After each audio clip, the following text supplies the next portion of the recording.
grand-père ne comprenait pas pourquoi j'étais en Uber. Quand ma mère a avoué avoir donné mon SUV à ma sœur, tout s'est figé. Mais c'est la réaction inattendue de grand-père qui a vraiment stupéfié tout le monde ce jour-là. Pourquoi arrives-tu en Uber? Qu'est-il arrivé au SUV que nous t'avons acheté pour tes 24 ans? La voix de mon grand-père a fendu l'air vif de l'après-midi lyonnais comme un couteau. Il se tenait sur le perron de sa belle maison bourgeoise, ses mains burinées agrippant la rampe tandis qu'il me regardait sortir de la voiture du VTC. La confusion sur son visage était authentique, ses sourcils grisonnants fronçaient d'une manière qui me noua l'estomac. Avant même que je puisse ouvrir la bouche pour répondre, avant que je puisse assimiler la question qui n'avait absolument aucun sens pour moi, ma mère est apparue dans l'embrasure de la porte derrière lui. Elle avait ce sourire sur le visage. Ce sourire particulier que j'avais appris à reconnaître en 24 ans passés à être sa fille. Celui qui signifiait qu'elle avait fait quelque chose qu'elle savait être mal, mais qu'elle s'était déjà convaincue d'être justifiée. Sa sœur en avait plus besoin, a dit ma mère, sa voix légère et désinvolte, comme si elle discutait de la météo. Coralie vient d'avoir ce nouveau poste à l'autre bout de la ville, et avec le bébé qui arrive, elle avait vraiment besoin d'un moyen de transport fiable. Tout le monde s'est figé. Je m'appelle Camille et j'ai 24 ans. Je travaille comme directrice adjointe dans un hôtel-boutique au centre-ville de Lyon, un poste pour lequel je me suis battu bec et ongle après avoir obtenu mon BTS il y a 2 ans. Je paie mon propre loyer, mes propres factures, et je me suis méticuleusement construit une vie qui existe entièrement en dehors du chaos qui a toujours entouré ma famille. Mais en me tenant là, dans l'allée de mon grand-père, en regardant son visage passer de la confusion à quelque chose de beaucoup plus sombre, j'ai réalisé que peu importe la distance que je mettais, certaines choses finiraient toujours par me rattraper. Quel SUV, ai-je finalement réussi à dire, ma voix à peine plus forte qu'un murmure. La question flottait dans l'air entre nous comme de la fumée. Le sourire de ma mère a vacillé un instant avant qu'elle ne se reprenne. Ce sang-froid de façade reprenant sa place. Celui que grand-père t'a offert pour ton anniversaire, ma chérie. Le Peugeot 3008 noir. Ne me dis pas que tu as déjà oublié. Je n'avais pas oublié. Je ne pouvais pas oublier quelque chose dont j'ignorais jusqu'à l'existence. Mon 24e anniversaire avait eu lieu il y a 3 mois. Je l'avais passé à faire un double service à l'hôtel car nous étions en sous-effectif, puis j'étais rentré dans mon minuscule studio et j'avais mangé des restes de chinois en regardant de vieilles émissions de cuisine. Ma mère avait appelé brièvement pour me souhaiter un joyeux anniversaire, la conversation durant exactement 4 minutes avant qu'elle ne mentionne que Coralie avait besoin d'elle pour garder le bébé et qu'elle devait y aller. Aucune mention d'un quelconque cadeau, aucune mention d'un SUV, rien. Je n'ai jamais reçu de SUV, dis-je, ma voix devenant plus assurée alors que la réalité de ce qui se passait commençait à se cristalliser. Personne ne m'a parlé d'une voiture. La main de mon grand-père se crispa sur la rampe du perron jusqu'à ce que ses jointures blanchissent. Il avait 78 ans. Mais à cet instant, il ressemblait à un homme qui pouvait encore commander une armée. Avant sa retraite, il avait bâti une entreprise de BTP prospère en partant de rien. Et même maintenant, des années plus tard, les gens à Lyon prononçaient encore son nom avec respect. Sylvie, dit-il, et ce simple mot fit visiblement tressaillir ma mère. Tu m'as dit que Camille avait la voiture. Tu m'as dit qu'elle l'adorait et qu'elle la conduisait pour aller au travail tous les jours. Tu as dit qu'elle avait pleuré en la voyant. Le sang-froid de ma mère se fissura davantage. Eh bien, je veux dire, la situation a changé. Coralie en avait vraiment besoin. Et Camille s'en sort très bien avec le bus et les VTC. Elle est jeune. Elle peut gérer ça. Coralie a un bébé à charge et son mari vient de perdre son poste à l'usine. Et tu sais comme tout est cher de nos jours. Je suis resté figé dans cette allée, regardant le visage de mon grand-père passer par des émotions que je lui avais rarement vues. La confusion a cédé la place à la compréhension, et la compréhension à quelque chose qui ressemblait dangereusement à de la rage. Tu as donné une voiture que j'ai achetée avec mon propre argent, dit-il lentement, chaque mot délibéré. Une voiture que j'ai mise au nom de Camille. Une voiture qui lui était destinée, à elle et à elle seule. C'est la famille, papa, dit ma mère, sa voix prenant ce ton génial qu'elle utilisait toujours quand elle voulait quelque chose. On partage les choses dans cette famille. Camille le comprend. Elle a toujours compris ça. N'est-ce pas, Camille? Elle me regarda alors, ses yeux me suppliant de jouer le jeu, d'arrondir les angles comme je l'avais fait toute ma vie, d'être la bonne fille qui ne se plaignait jamais, qui ne faisait jamais de vagues, qui se sacrifiait toujours pour que Coralie puisse avoir tout ce qu'elle voulait. Mais quelque chose avait changé en moi. Debout là, dans l'allée de mon grand-père, portant des vêtements que j'avais achetés avec l'argent gagné en faisant des heures supplémentaires, j'ai senti quelque chose se briser. Ou peut-être que c'était quelque chose qui s'assemblait enfin. Les pièces d'un puzzle que j'étais trop proche pour voir, formant enfin une image que je ne pouvais plus ignorer. Non, dis-je doucement. Je ne comprends pas. Je n'ai jamais compris et je suis fatigué de faire semblant. Mon grand-père se recula lentement de la rampe et se redressa de toute sa hauteur. Le regard qu'il lança à ma mère la fit reculer d'un pas involontaire. Tout le monde à l'intérieur, dit-il, sa voix portant l'autorité d'un homme qui avait passé des décennies à donner des ordres. Maintenant. L'intérieur de la maison de mon grand-père sentait comme toujours, le bois de cèdre, les vieux livres et la légère odeur de tabac à pipe qu'il avait abandonné il y a 10 ans mais qui persistait encore. J'avais passé d'innombrables week-ends ici enfant, avant que tout ne devienne compliqué, quand je croyais encore que les familles étaient censées s'aimer équitablement. Nous nous sommes réunis dans le salon, une assemblée gênante de tensions et d'accusations tacites. Ma mère était perchée sur le bord du canapé ancien, les mains jointes sur ses genoux. Ma grand-mère, Françoise, est sortie de la cuisine avec une expression confuse, s'essuyant les mains sur un torchon. « Qu'est-ce que c'est que tout ce remue-ménage » demanda-t-elle, nous regardant tour à tour. « Assieds-toi, Françoise, dit mon grand-père, son ton plus doux avec elle mais toujours tranchant. Nous devons avoir une discussion de famille. » Je suis resté debout près de la cheminée, incapable de m'asseoir. Mes jambes semblaient instables, et je craignais que si je m'asseyais, je ne puisse plus me relever. La révélation sur le SUV était encore en train de faire son chemin, mais elle ouvrait aussi des portes dans ma mémoire que j'avais gardées fermement closes pendant des années. « Je veux comprendre quelque chose, dit mon grand-père, s'installant dans son fauteuil en cuir et fixant ma mère d'un regard dur. Quand j'ai acheté cette voiture il y a 3 mois, je t'ai spécifiquement demandé d'organiser la venue de Camille pour la récupérer. Tu m'as dit qu'elle l'avait fait. Tu m'as dit qu'elle était submergée de gratitude. Tu m'as même envoyé une photo d'elle à côté. Mon cœur se serra. Une photo. Il y avait une photo. Cette photo ? Dis-je lentement, les pièces s'emboîtant. Est-ce qu'elle a été prise devant la maison de Coralie ? Le visage de ma mère devint blême. Parce que Coralie a posté une photo d'elle avec un nouveau SUV noir il y a 3 mois, continuai-je, ma voix gagnant en force. Elle a dit que son mari le lui avait acheté. Tout le monde l'a félicité. J'ai même aimé la publication. Le silence qui suivit fut assourdissant. Laissez-moi vous expliquer quelque chose sur ma famille, car sans contexte, rien de tout cela n'aura de sens. Ma mère, Sylvie, a toujours préféré Coralie. Dès la naissance de ma sœur quand j'avais 4 ans, je suis devenu invisible. Coralie était la jolie, la charmante, celle qui ne pouvait rien faire de mal. Quand elle avait des difficultés à l'école, on engageait des tuteurs. Quand j'avais des difficultés, on me disait de faire plus d'efforts. Quand elle voulait des leçons de danse, de piano, de dessin, l'argent apparaissait de nulle part. Quand j'ai voulu rejoindre l'orchestre de l'école, on nous a dit qu'on ne pouvait pas se permettre la location de l'instrument. J'ai appris très tôt à ne plus demander. J'ai appris à travailler pour tout ce que je voulais. À 16 ans, j'ai eu mon premier job dans un supermarché, à emballer les courses jusqu'à ce que mes bras me fassent mal.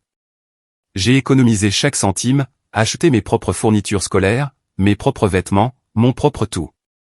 Quand Coralie a accidenté sa première voiture à 17 ans, mes parents lui en ont acheté une autre. Quand j'ai économisé assez pour une Clio d'occasion à 18 ans, ma mère l'a empruntée pour Coralie et l'a rendue avec une aile cabossée et sans excuse. Ce schéma s'est poursuivi à l'âge adulte. Coralie s'est mariée à 22 ans lors d'une cérémonie somptueuse que mes parents ont entièrement financée. On ne m'a même pas demandé d'être demoiselle d'honneur. Coralie a annoncé sa grossesse il y a 6 mois et soudain, chaque conversation familiale tournait autour du bébé, de la chambre d'enfant, de ce dont Coralie avait besoin, de ce que Coralie voulait. Pendant ce temps, je travaillais 50 heures par semaine à l'hôtel, je suis passé de réceptionniste à directrice adjointe par pure détermination, et je me suis construit une vie qui ne demandait rien à personne. Je pensais avoir enfin échappé. Je pensais que la distance que j'avais créée me protégerait. J'avais tort. Alors, laissez-moi être sûr de bien comprendre, dit ma grand-mère, sa voix tranchante d'une manière que j'entendais rarement. Tu as pris un cadeau destiné à Camille, tu l'as donné à Coralie, et ensuite tu as menti à ce sujet. Ce n'est pas si simple, dit ma mère, sa voix s'élevant avec désespoir. Coralie en avait besoin. Son mari a perdu son travail et ils attendent un bébé. Et Camille a toujours été si indépendante. Elle se débrouille très bien toute seule. Elle l'a toujours fait. Coralie a besoin d'aide. Camille non. Ce n'est pas la question, dit mon grand-père, sa voix dangereusement calme. La question est que j'ai acheté ce véhicule pour Camille. Il a été immatriculé à son nom. J'ai les papiers. Comment as-tu réussi à le donner à Coralie alors que tu n'as aucune autorité légale sur lui? Le visage de ma mère passa par plusieurs teintes de rouge avant de se fixer sur un rose coupable. J'ai dit au concessionnaire qu'il y avait une erreur avec la carte grise, qu'elle aurait dû être au nom de Coralie depuis le début. J'avais les informations de Camille de quand elle était plus jeune, alors j'ai juste. Tu as commis une fraude, dit mon grand-père platement. Tu as falsifié des documents pour transférer la propriété d'un bien qui ne t'appartenait pas, c'est la famille, répéta ma mère. Mais le mot sonnait creux maintenant, même pour elle. On prend soin les uns des autres. Camille n'aurait pas été contre si elle avait su. Elle a toujours été la plus responsable. C'est Coralie qui a besoin de soutien. Je ris alors, un son amer qui me surprit moi-même. Tu ne m'as même pas dit que la voiture existait. Comment pouvais-tu savoir si j'aurais été contre ou non? Tu ne m'as pas donné la chance d'être généreuse. Tu as juste pris ce qui ne t'appartenait pas pour le donner à quelqu'un d'autre. Mon grand-père se leva de son fauteuil.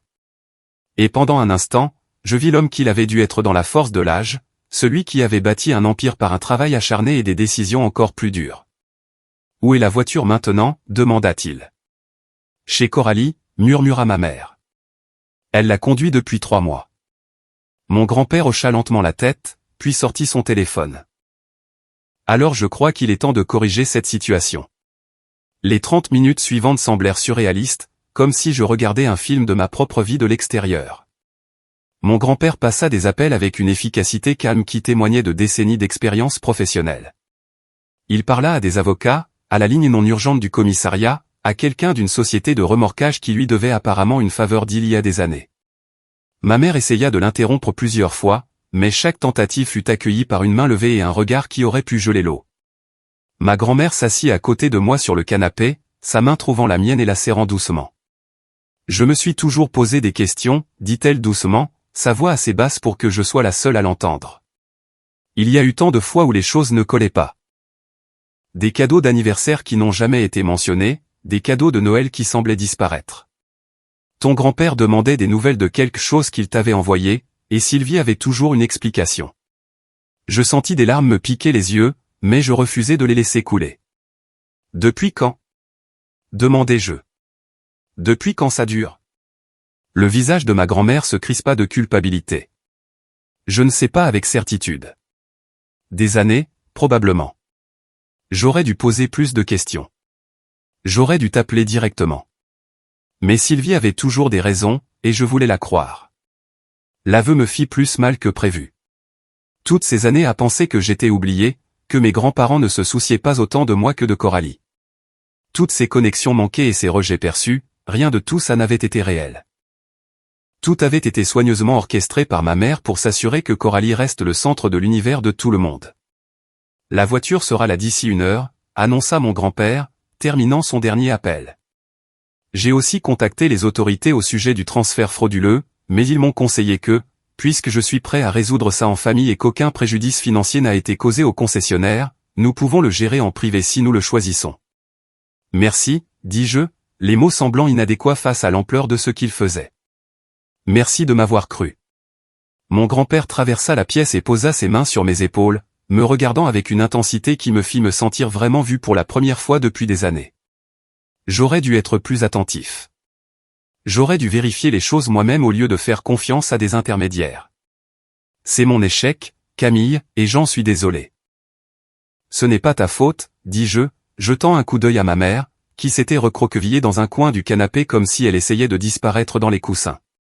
Tu as fait confiance à la famille. Ce n'est pas censé être une erreur. Non, acquiesça-t-il. Ça ne l'est pas. Mais apparemment, dans cette famille, la confiance a été très mal placée. Ma mère retrouva enfin sa voix. Ça va tout détruire. Coralie est enceinte. Elle est stressée. Si vous reprenez cette voiture, ça va la dévaster. Pensez au bébé. Pensez à ce que ça va faire à la famille. Je vis le visage de mon grand-père se durcir à ces mots. La famille, répéta-t-il, sa voix froide. Tu veux parler de la famille? Camille fait partie de la famille. Elle a passé toute sa vie à être traitée comme une simple formalité pendant que tu déversais toutes les ressources sur Coralie. J'ai vu comment les choses fonctionnent. J'ai vu Camille arriver aux fêtes de famille avec des vêtements qu'elle a clairement portés plusieurs fois tandis que Coralie arrive en tenue de créateur.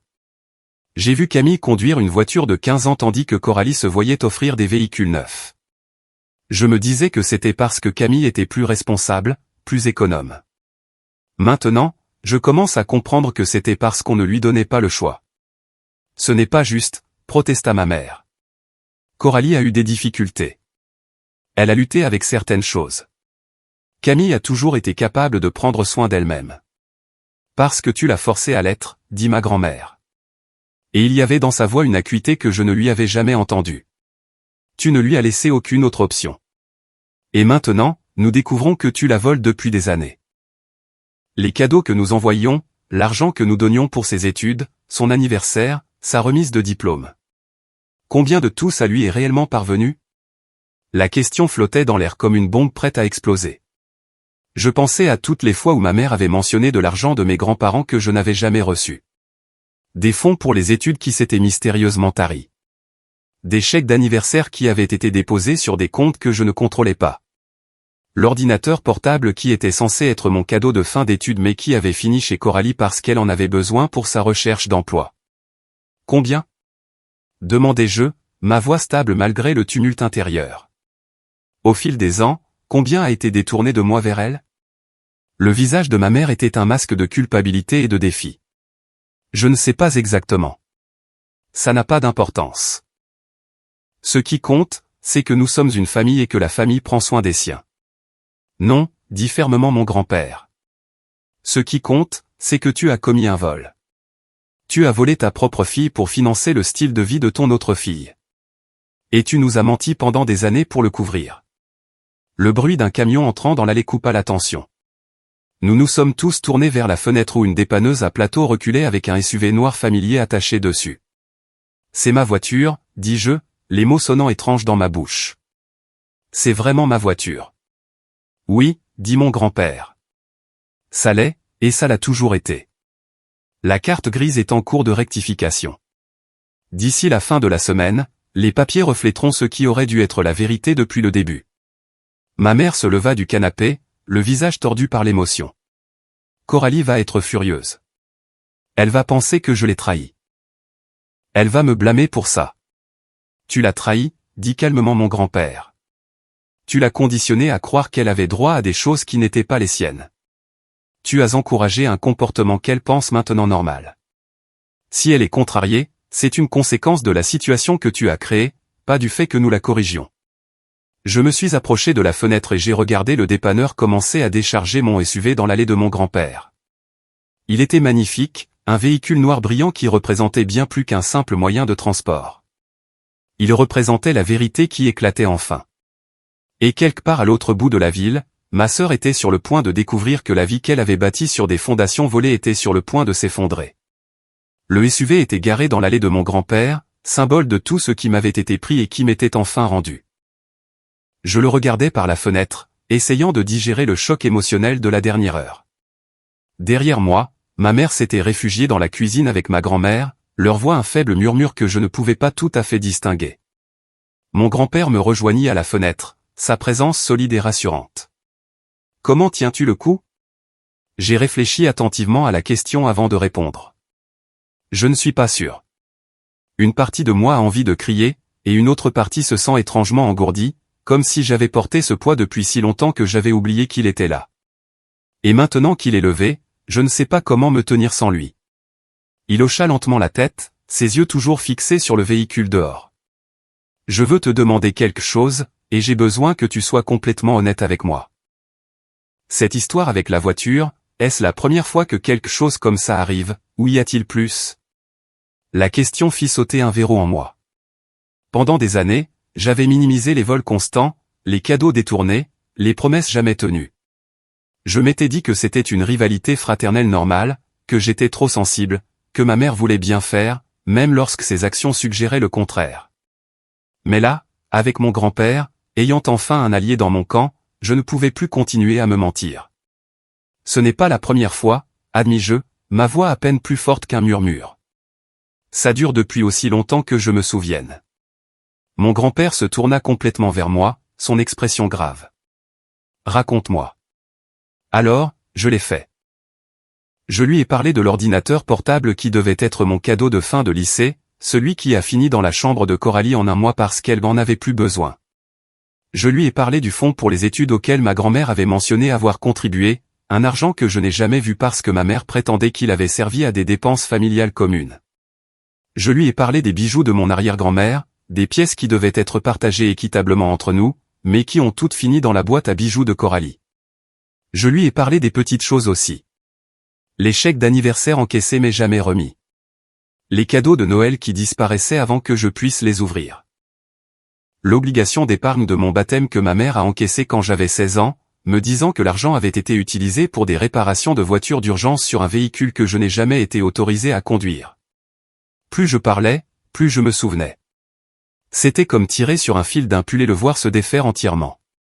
Des années de déni et d'explications qui n'avaient jamais tout à fait eu de sens, pointant toutes vers la même conclusion. J'avais été systématiquement volé par ma propre mère pour financer le style de vie de ma sœur.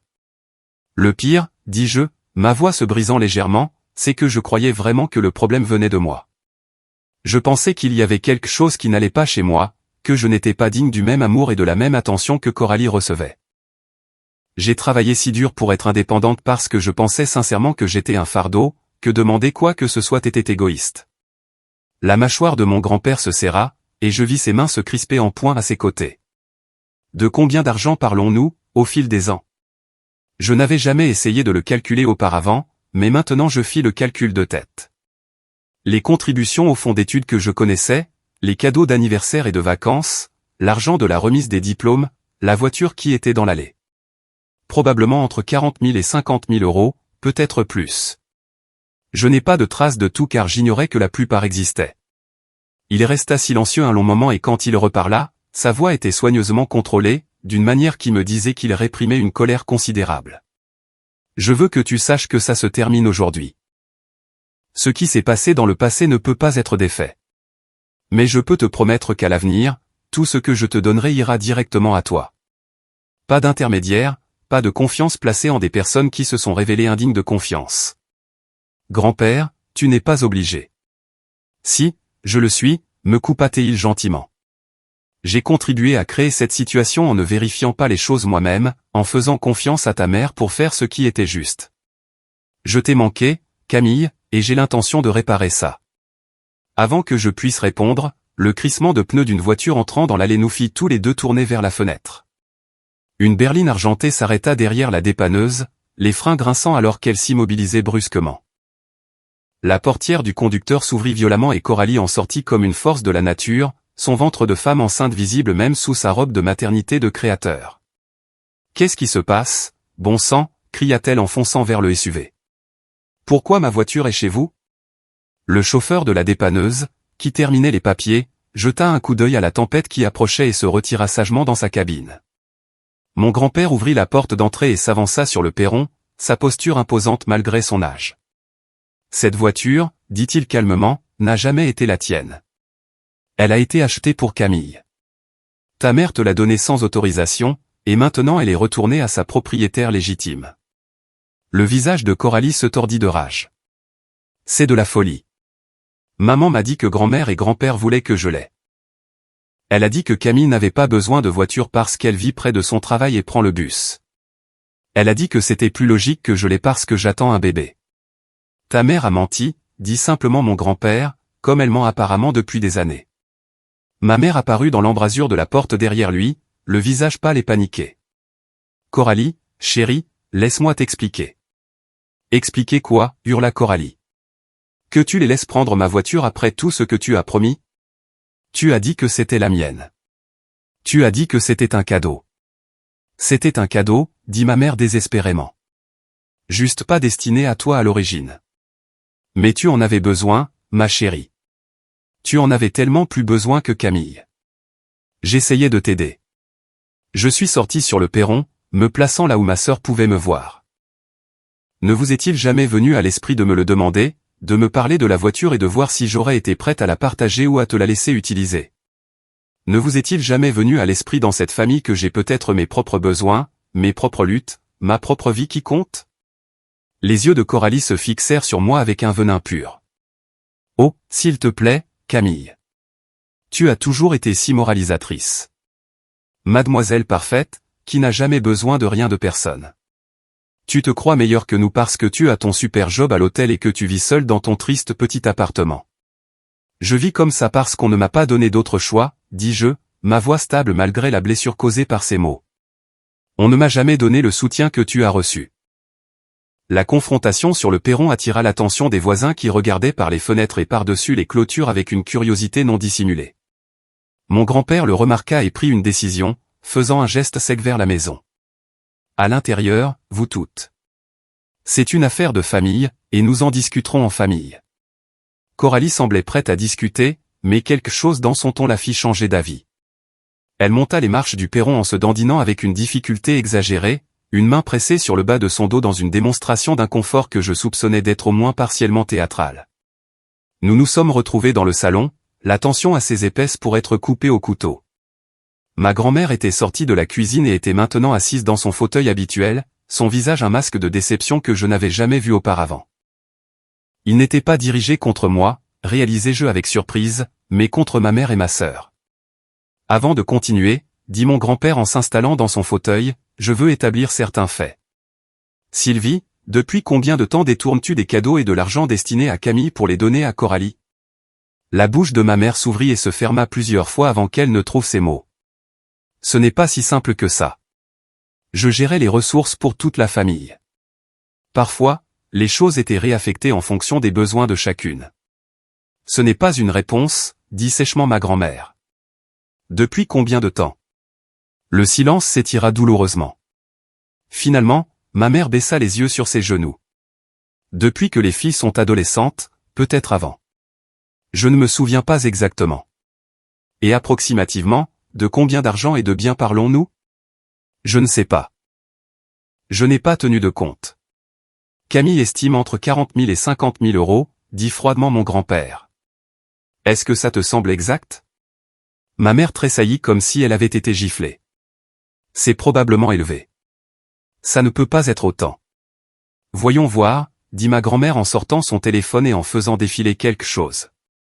J'ai des archives des contributions que j'ai faites au fil des ans directement à Sylvie pour qu'elles soient transmises aux deux filles à parts égales. Contributions au fonds d'études, cadeaux de fin d'études, argent d'anniversaire. Dois-je lire les totaux? Maman, s'il te plaît. 17 000 euros envoyés pour le fonds d'études de Camille sur 6 ans. Où est cet argent, Sylvie? Il a servi aux dépenses familiales, aux factures, à des choses. Les temps étaient durs. Les temps étaient assez durs pour que tu achètes une nouvelle chambre à Coralie quand elle avait 16 ans et que tu l'emmènes en Italie pour son voyage de fin d'études. La question tomba comme un coup de poing. Ma mère n'eut aucune réponse. Je me souviens de ce voyage, dis-je doucement. Je n'étais pas invité. Maman a dit que c'était parce que je devais travailler à mon job d'été et que je ne pouvais pas m'absenter.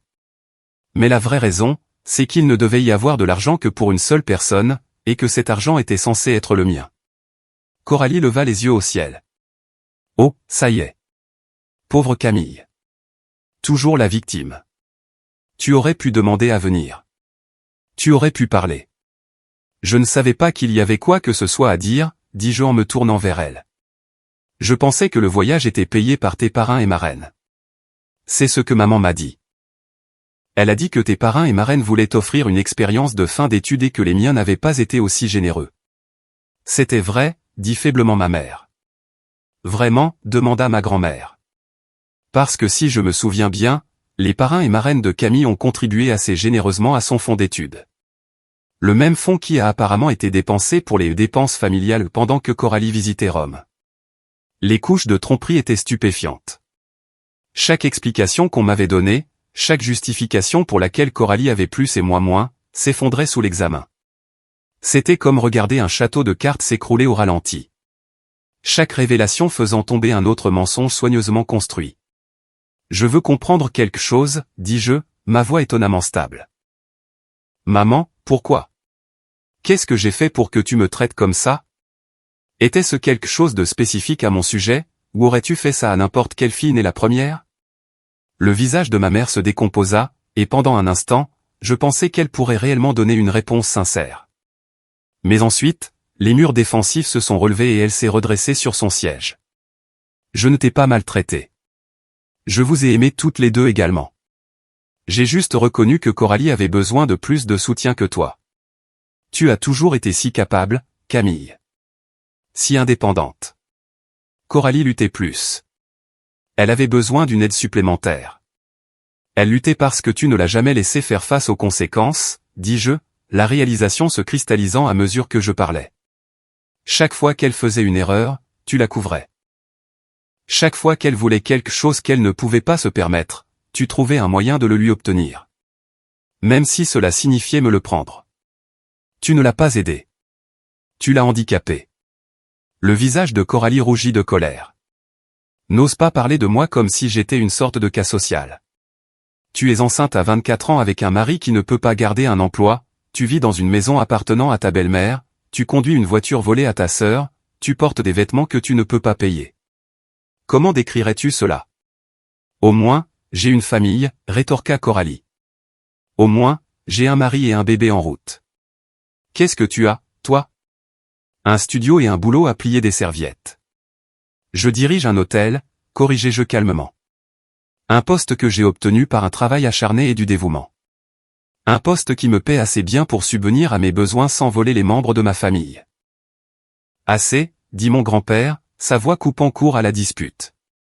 Coralie, je veux t'entendre. Savais-tu que la voiture que ta mère t'a donnée était destinée à Camille?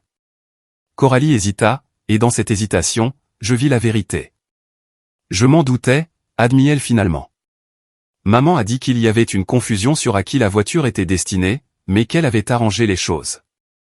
Elle a dit que toi et grand-mère vouliez que je l'aie à cause du bébé. Et as-tu remis cette histoire en question?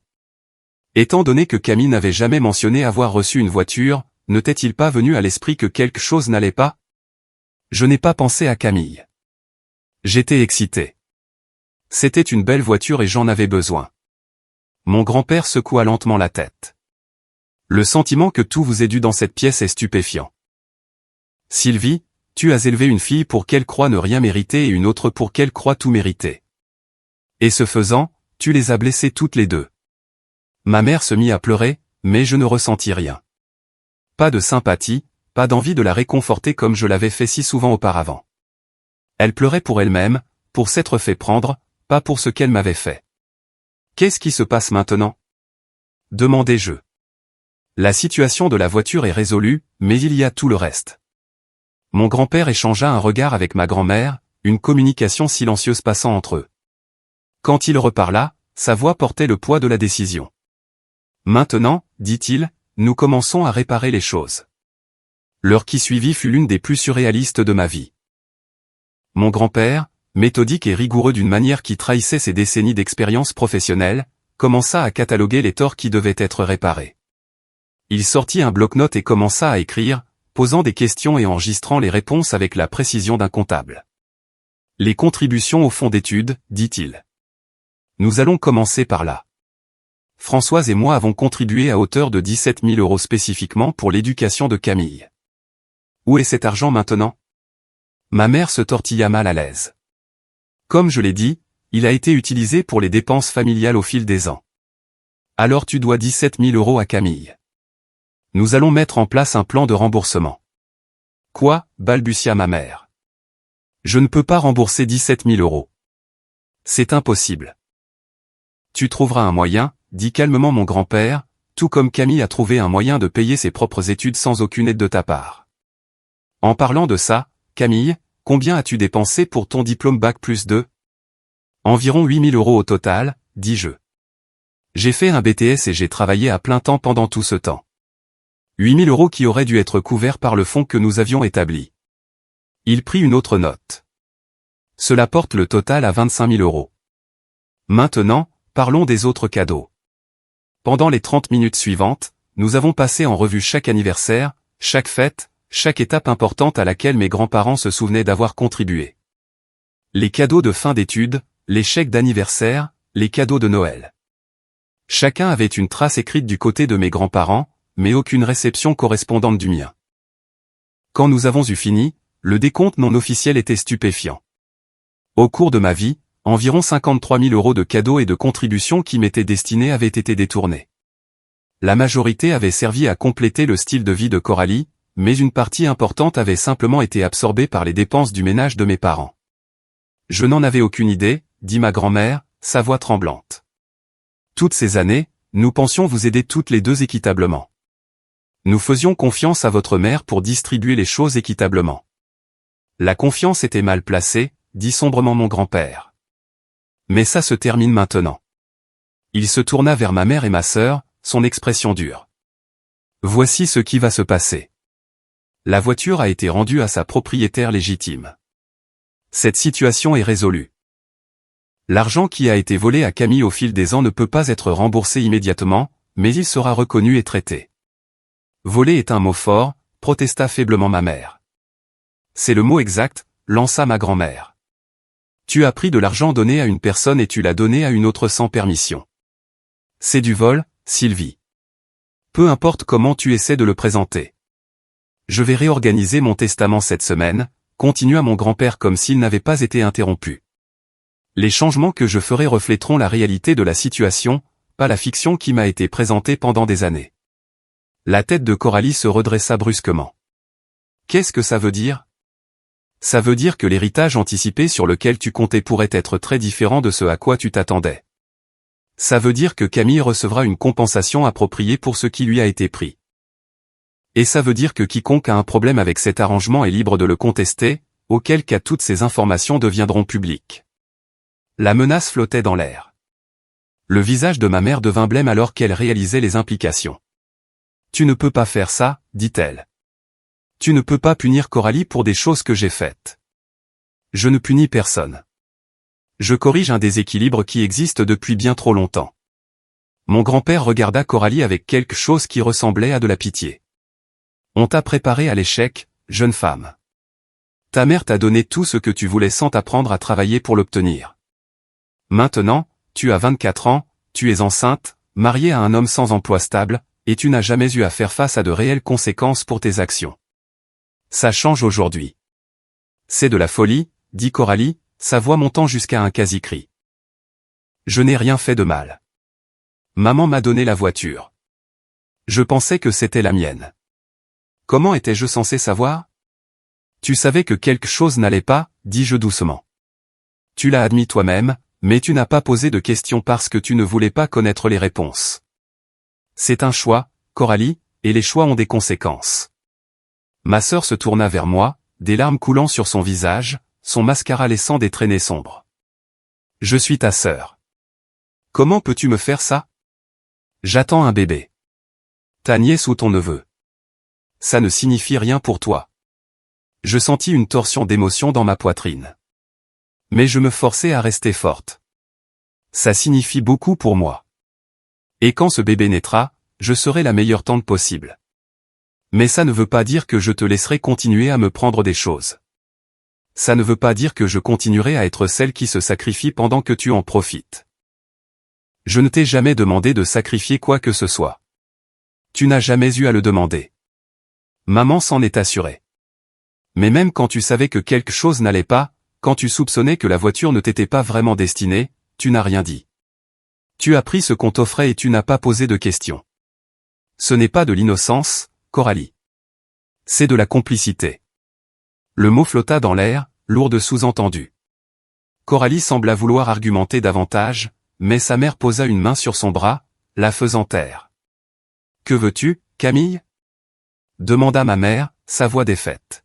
« Qu'est-ce qui arrangera les choses » J'ai réfléchi attentivement à la question. Que voulais-je? Pas l'argent. Pas vraiment. J'avais construit une vie sans, et je pouvais continuer à le faire. Pas la vengeance, même si ce serait satisfaisant de les voir souffrir comme j'avais souffert. Je veux une reconnaissance, dis-je finalement.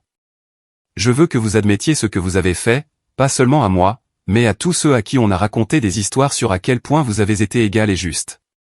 Je veux que vous arrêtiez de mentir sur notre dynamique familiale pour vous donner le beau rôle.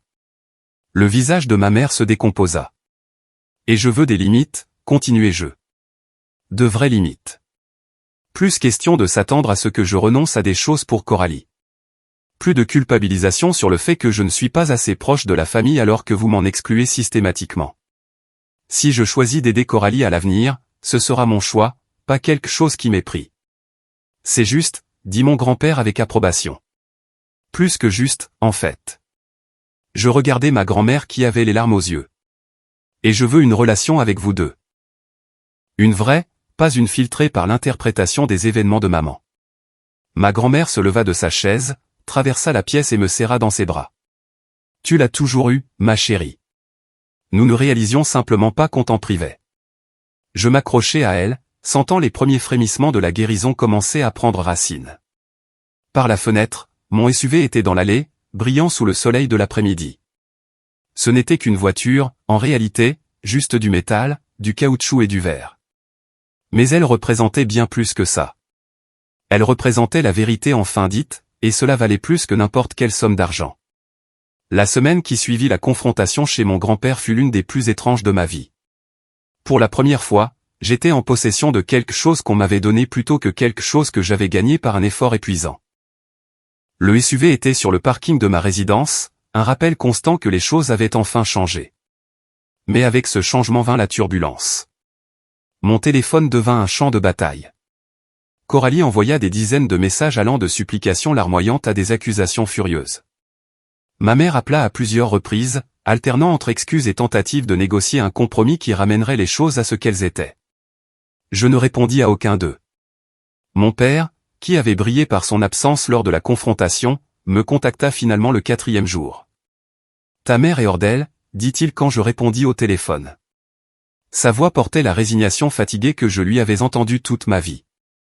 Le son d'un homme qui avait depuis longtemps renoncé à essayer de changer quoi que ce soit. Alors peut-être qu'elle devrait réfléchir à pourquoi, répondis-je calmement. Camille, ça déchire la famille. Coralie ne dort plus. Elle s'inquiète pour le bébé. Ne peux-tu pas trouver dans ton cœur la force de laisser tomber? Je sentis l'ancienne traction familière, l'instinct d'arrondir les angles, d'être la pacificatrice, de sacrifier mes propres besoins pour le confort des autres. Mais je le reconnus maintenant pour ce qu'il était, un mécanisme de survie qui ne me servait plus. Papa, sais-tu combien d'argent m'a été pris au fil des ans? Sais-tu pour le fonds d'études, les cadeaux, la voiture? Son silence me dit tout ce que j'avais besoin de savoir. Tu savais, dis-je, la réalisation me frappant comme un coup de poing à l'estomac. Tu savais et tu n'as rien dit. J'ai essayé d'en parler quelques fois, mais ta mère avait toujours des raisons. Elle disait que tu allais bien, que tu n'avais pas besoin d'autant de soutien que Coralie. Je voulais préserver la paix. Tu voulais éviter les conflits, corrigeai-je. Il y a une différence. Préserver la paix aurait signifié défendre l'équité. Ce que tu as fait, c'est permettre l'injustice pour éviter des conversations inconfortables. C'est dur. C'est exact. Je pris une profonde inspiration, luttant pour garder ma voix stable.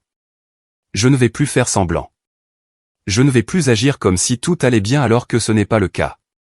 Si ça déchire la famille, alors peut-être que la famille était déjà brisée. Je terminai l'appel avant qu'il ne puisse répondre, mes mains tremblant légèrement en posant le téléphone. Chaque conversation, chaque confrontation ébranlait le récit qu'on m'avait servi toute ma vie. Je n'étais pas la difficile. Je n'étais pas celle qui refusait de faire partie de la famille. J'étais celle qui avait été systématiquement exclue tout en étant blâmée pour la distance. Cet après-midi-là, je conduisis mon SUV jusqu'à la maison de mon grand-père. Il m'avait demandé de passer pour discuter de quelque chose d'important, et je me suis sentie nerveuse d'une manière inattendue. La dernière fois que j'avais été aussi nerveuse en famille, j'attendais de savoir si j'allais être punie pour quelque chose que Coralie avait fait et m'avait mis sur le dos. Mais c'était différent. Mon grand-père m'accueillit à la porte avec un sourire chaleureux et me fit entrer dans son bureau, une pièce remplie de livres reliés en cuir et sentant l'encaustique. « Merci d'être venu », dit-il en s'installant dans le fauteuil derrière son bureau.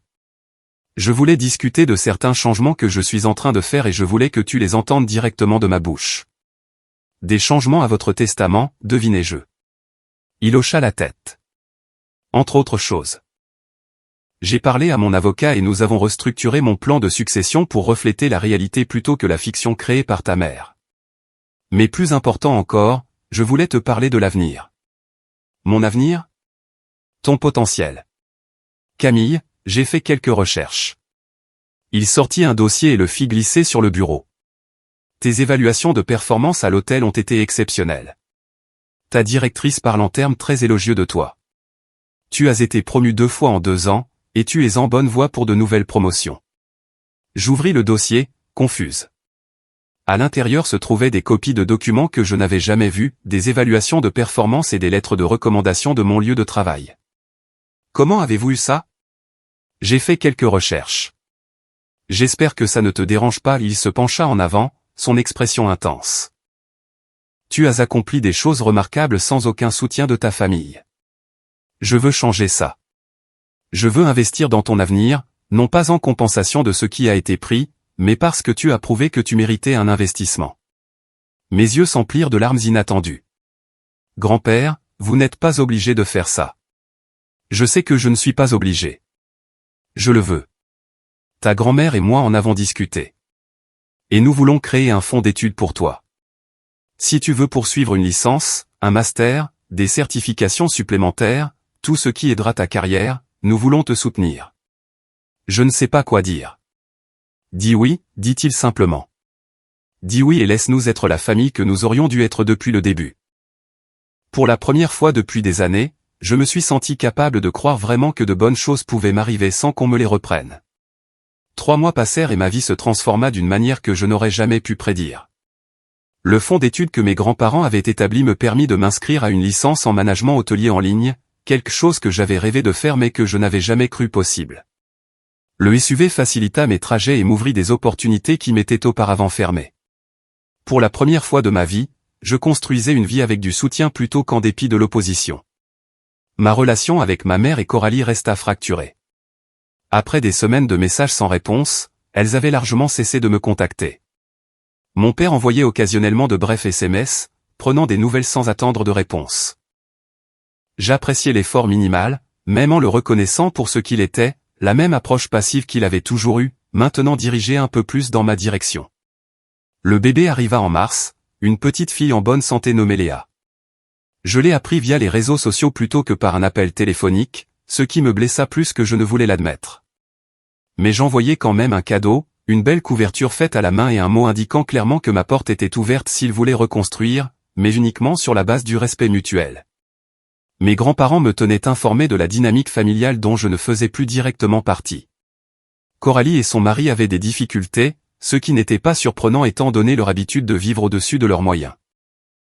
La perte du SUV les avait forcés à réellement budgétiser leur transport, un concept apparemment étranger à quelqu'un à qui on avait toujours tout donné.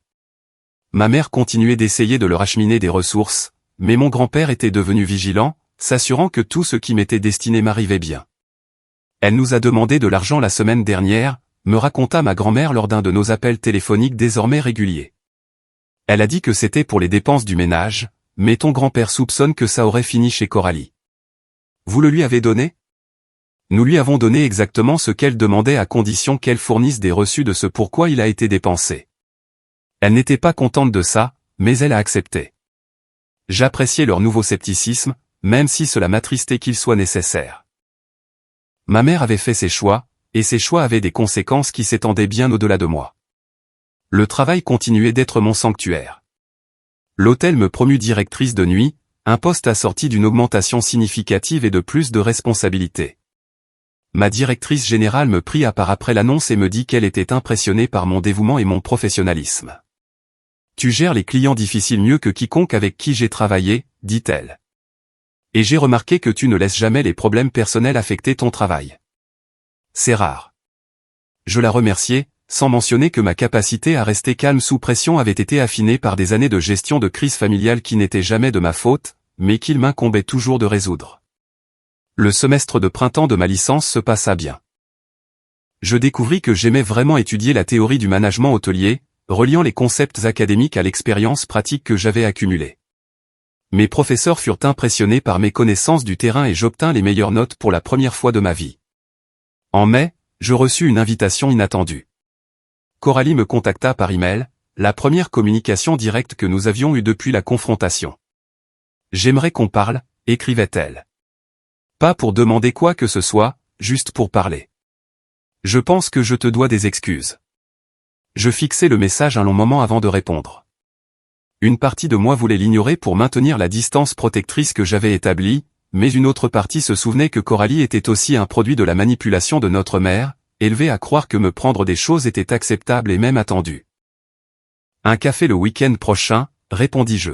« Lieu public, sans maman. » Sa réponse arriva en quelques minutes. « Merci. J'y serai. » Nous nous sommes rencontrés dans un café près de mon appartement, un terrain neutre où aucune de nous n'avait d'histoire. Coralie avait l'air épuisée, comme toutes les nouvelles mères, avec des cernes sous les yeux et des taches de lait maternisé sur sa chemise. Mais elle avait aussi l'air différente, plus ancrée que je ne l'avais jamais vue. « Avant que tu ne dises quoi que ce soit, commença-t-elle, je veux reconnaître ce qui s'est passé. Pas seulement avec la voiture, mais avec tout. J'ai beaucoup réfléchi depuis la naissance du bébé, et j'ai réalisé que j'ai passé ma vie à recevoir des choses que je n'avais pas méritées. » J'attendis, la laissant continuer sans l'interrompre. « Maman m'a toujours dit que je méritais un traitement spécial parce que j'étais plus fragile que toi. Elle disait que tu étais si forte et indépendante que tu n'avais pas besoin d'aide. Je l'ai cru parce que c'était plus facile à croire que de remettre en question ce que je recevais. » Les yeux de Coralie s'emplirent de larmes. « Maintenant, j'ai une fille et je pense à ce que je voudrais pour elle. Je ne voudrais pas qu'elle soit comme moi, dépendante des sacrifices des autres. Je voudrais qu'elle soit comme toi, capable et autonome. » L'aveu me toucha plus que je ne l'aurais cru. « Ça signifie beaucoup, Coralie. Je ne peux pas défaire ce qui s'est passé. Je le sais. Mais je veux faire mieux à l'avenir. Je veux que ma fille ait une relation avec sa tante, une vraie, pas une empoisonnée par le favoritisme de maman. » Je regardais ma sœur, la regardais vraiment pour peut-être la première fois de notre vie d'adulte, et je vis le potentiel de quelque chose de nouveau. La réconciliation avec Coralie fut lente et prudente, bâtie sur des conversations plutôt que des suppositions. Nous avons établi des limites que nous respections réellement, un concept nouveau pour nous deux. Elle a commencé une thérapie pour travailler sur le sentiment que tout lui était dû, ancré en elle depuis l'enfance. Je soutenais ses efforts sans encourager ses anciens schémas. Notre mère eut du mal avec la nouvelle dynamique. Elle ne comprenait pas pourquoi ses filles avaient besoin de limites, pourquoi elles ne pouvaient pas simplement revenir à ce qu'étaient les choses. Mais les choses telles qu'elles étaient avaient été toxiques, et nous n'étions plus disposés à participer à cette toxicité. Elle m'a appelé hier en pleurant sur la façon dont la famille s'est effondrée, me raconta Coralie lors d'un de nos cafés désormais réguliers. Léa dormait dans son porte-bébé entre nous, une présence paisible qui rendait les conversations difficiles plus faciles. « Qu'est-ce que tu lui as dit ? » Que la famille ne s'est pas effondrée. Elle s'est juste restructurée en quelque chose de plus sain. Coralie sourit. Elle n'a pas apprécié cette perspective. 6 mois après la confrontation chez mon grand-père, quelque chose d'important se produisit. Ma mère demanda une réunion de famille chez mes grands-parents. Elle voulait s'excuser, dit-elle. Elle voulait faire amende honorable. J'étais sceptique mais j'acceptais d'y assister. Mes grands-parents, Coralie avec Léa, et mes parents se sont tous réunis dans le même salon où la vérité avait éclaté pour la première fois. L'atmosphère était tendue, mais pas hostile. Ma mère se tenait au centre de la pièce, l'air plus âgé et plus fragile que je ne l'avais jamais vue. J'ai beaucoup réfléchi, commença-t-elle, sa voix vacillante. Et j'en suis venu à réaliser que je t'ai fait du mal, Camille.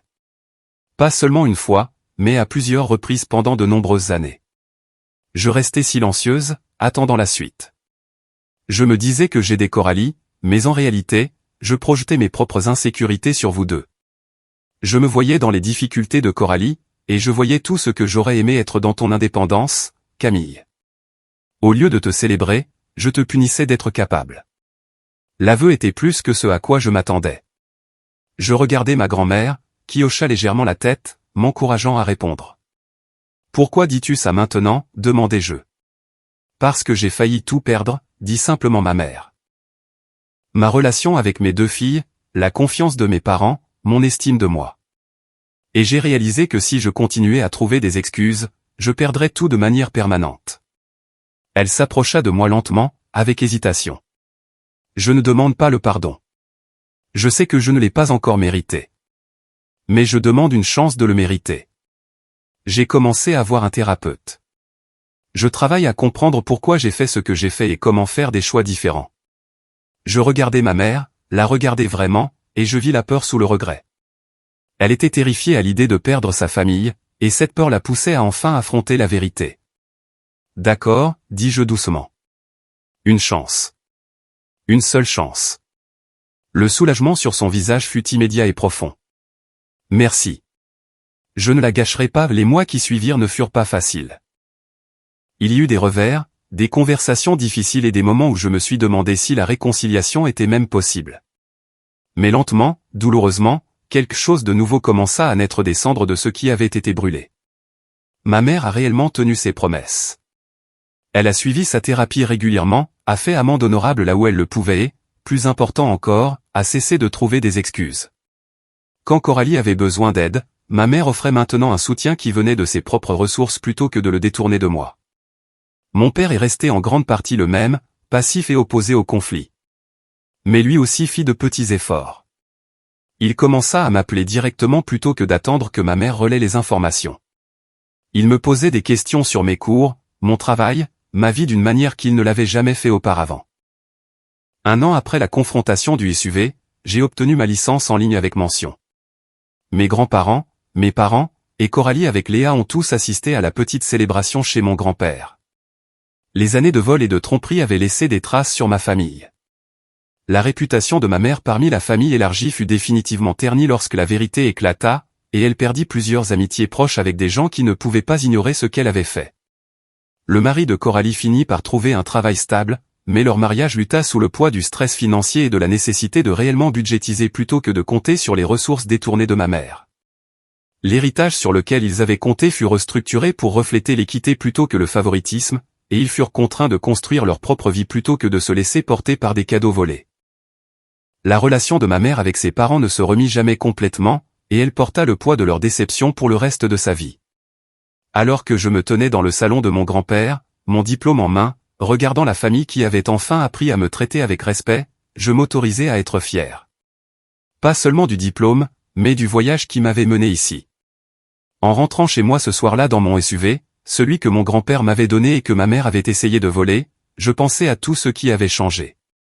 J'étais passé d'invisible à visible, de volé à soutenu, de seul à membre de quelque chose de réel. La vengeance que j'ai obtenue n'était pas celle, spectaculaire et satisfaisante, des films. Elle était plus discrète, plus profonde. C'était la vengeance de bien vivre, de construire une vie qui prouvait que j'avais toujours été digne d'amour, de soutien et de respect. Et alors que je me garais sur ma place de parking et que je levais les yeux vers l'appartement que j'avais gagné par mon propre travail acharné, je savais que ce n'était que le début. J'avais passé toute ma vie à être celle qui perdait tout au profit de sa sœur. Maintenant, enfin, j'étais celle qui avait gagné.